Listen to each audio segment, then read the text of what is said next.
एक चिड़िया ने खुदा से शिकायत की, मेरे अल्लाह बड़ी मुश्किल से घोंसला बनाया था, तूने तूफ़ान भेज दिया और मेरा घोंसला ख़राब हो गया।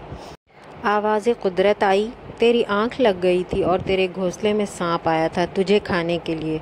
इस वजह से तूफ़ान भेजा ताकि तुम जाग जाओ और परवाज़ करो और तुम्हारी जान महफूज रहे। इंसान की ज़िंदगी में न जाने कितनी मुश्किलात और कितनी मुसीबतें आती हैं, जिसकी वजह से बाज़ औक़ात अल्लाह से शिकवा करता है। दर हकीकत इंसान को पता नहीं होता कि इस काम में इंसान की अल्लाह की क्या मसलहत छुपी हुई है, और बस इंसान शिकवा करता है। अगर हम जान लें कि खुदा की क्या मसलहत है और वो आगे जाके हमारे लिए किस तरह फ़ायदेमंद साबित होगी, या उस वक्त किस वजह से वो हादसा पेश आया, तो इंसान मुतमईन हो जाए। लेकिन अल्लाह पे हमें तवक्ल करना चाहिए, यकीन रखना चाहिए पूरा। तो हुआ ये है कि मेरे बड़े भाई का एक्सीडेंट हो गया है, रोड एक्सीडेंट। गाड़ी वाले ने टक्कर मारी और उसका घुटना टूट गया। बहुत मुश्किल और परेशानी के आलम में है। 2 दिन से हम सिर्फ अस्पतालों के चक्कर काट रहे हैं। पहले तो हम एम्बुलेंस के लिए इतने परेशान रहे क्योंकि फ़ौरी तौर पे इमदाद देने के लिए हम उसे करीबी अस्पताल ले गए थे, सड़क से उठाकर जो लोग थे। उसके बाद जब हम अस्पताल पहुँचे तो वहाँ से फिर बहुत मामलात हुए, इधर उधर ले गए, क्या क्या हुआ। फिर आकर के पट्टी वट्टी करा के हम उसे घर ले आए। वक्ती पट्टी कर दी। गवर्नमेंट अस्पतालों का क्या हाल होता है पता है आपको। प्राइवेट में गए तो वहाँ एक्सरे कितने 10,000 रुपये लग गए, और उसके ऑपरेशन और इलाज के लिए 2-2.5 लाख रुपए का ख़र्चा बोल रहे थे, जो कि अस्पताल के एक्सपेंसेस के अलावा है। वो सर्जरी का ख़र्चा बोल रहे थे। खैर फिर हमने बहुत कोशिश करके दूसरे 2-3 अस्पतालों का चक्कर लगाया। कहीं बेड नहीं है, कहीं सर्जन नहीं है, कहीं कोई मामला कर आके हम आज सुबह से लेकर के घर आए हैं वापस। बस दुआ है और आप लोगों से भी गुजारिश है कि दुआ करें, अल्लाह ताला हमारी और उसकी, हम दोनों की मुश्किलों को आसान करे। जिस दिन ये हादसा पेश आया उस दिन मुझे जाना था डेट फिक्स में।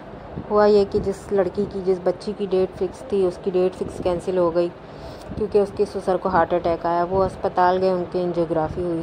खैर हम लोग अभी इसी गम में मुब्तला थे कि शाम होते होते ख़बर आ गई कि सड़क पे गाड़ी से एक्सीडेंट हो गया भाई का मेरे। फिर हम उन चक्करों में लग गए। तो 2 दिन की परेशानी के बाद आज लोग सुकून से ज़रा बैठे हैं घर में। बस आगे अल्लाह ताला हम लोग की मुश्किलों को आसान करे। और ये मैं कपड़े प्रेस कर रही थी। ये सूट मैंने ईद पढ़ लिया था, यानी रमज़ान से भी पहले, शब बारात से भी पहले, ईद की तैयारी के लिए।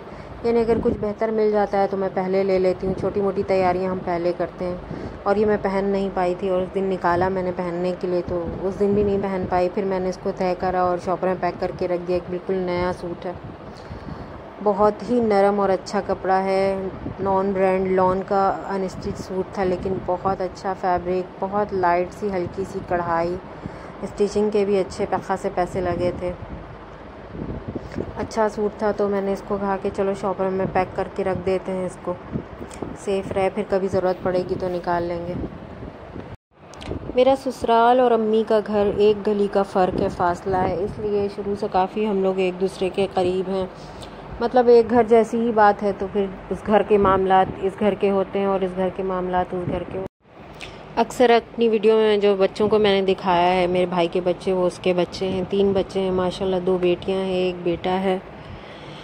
और अभी टांग टूटी हुई है, बिस्तर पे लेटा है और बस भाग दौड़ मची हुई है। अल्लाह ताला मुश्किलों को आसान करे। अभी जितनी मुश्किलें हमारे लिए हैं उससे कहीं ज़्यादा मुश्किलें उसके लिए है। जब सर्जरी होगी, जो हड्डी के टूटने की तकलीफ़ है वो उसको बर्दाश्त करनी है। अभी सर्जरी के बाद की तकलीफ़ बर्दाश्त करनी है, और डॉक्टर ने बोला है कम से कम 3 महीना लगेगा उसको ठीक होने में। और ये 2 दिन पहले मैंने वही, जब जाना था हमें डेट फिक्स में, तो मैंने फ़ेस मास्क बनाया था, इसकी वीडियो मैंने बना ली थी। ब्लीचिंग वगैरह मैं इतनी करती नहीं हूँ, तो ये घर पे ही छोटी सी रेमेडी की थी मैंने। आपको पता है कि मेरे पास ऑरेंज पाउडर मैंने बना के घर में रखा है, चावल का पाउडर है। ये मसूर के दाल की पाउडर मैंने बनाई थी इसको, और इसमें थोड़ा मैंने मीठा सोडा डाला था, और क्या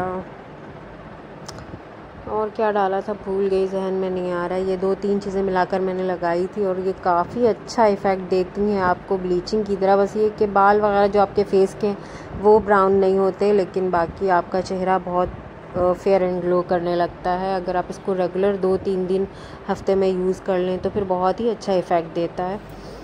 थोड़ी देर मसाज करें, फिर 15-20 मिनट या आधा घंटा छोड़ दें, काम कर लें, भूल जाएं, लेट जाएं। और ये भाई मैंने बनाई थी रात के 12 बजे के करीब।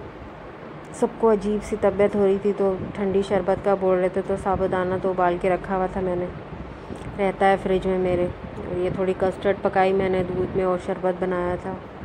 तबीयत अच्छी नहीं लग रही थी, बोझल बोझल लग रही थी। बच्चों के पेपर, रिदा के पता है आपको पेपर हो रहे हैं, तो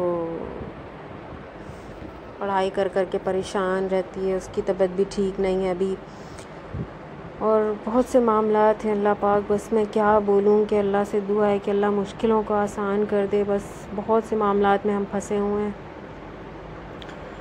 यूनिफ़ॉर्म प्रेस करने मेरे बेटे को बिठा दिया था अपने, कि अपने पापा की शर्ट है, यूनिफ़ॉर्म है, सब प्रेस करो। थोड़ा बहुत तो आता है। मैंने कहा आप करोगे तो फिर एक्सपर्ट बनोगे, सीखोगे।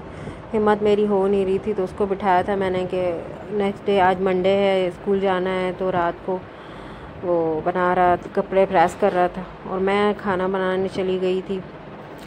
10-11 बजे के करीब तो एम्बुलेंस मिली थी, इतनी मुश्किल से। जब उसको लेकर चले गए तो फिर हम लोग खाना वाना बनाने लगे थे। मैं घर आई, खाना बनाई, क्योंकि बच्चे दिन भर के भूखे बैठे थे। इसी वजह से व्लॉग वगैरह भी नहीं डाल पाई। बस दुआ कीजिएगा, दुआओं में याद रखिएगा। मिलते हैं अगले व्लॉग में इंशाल्लाह।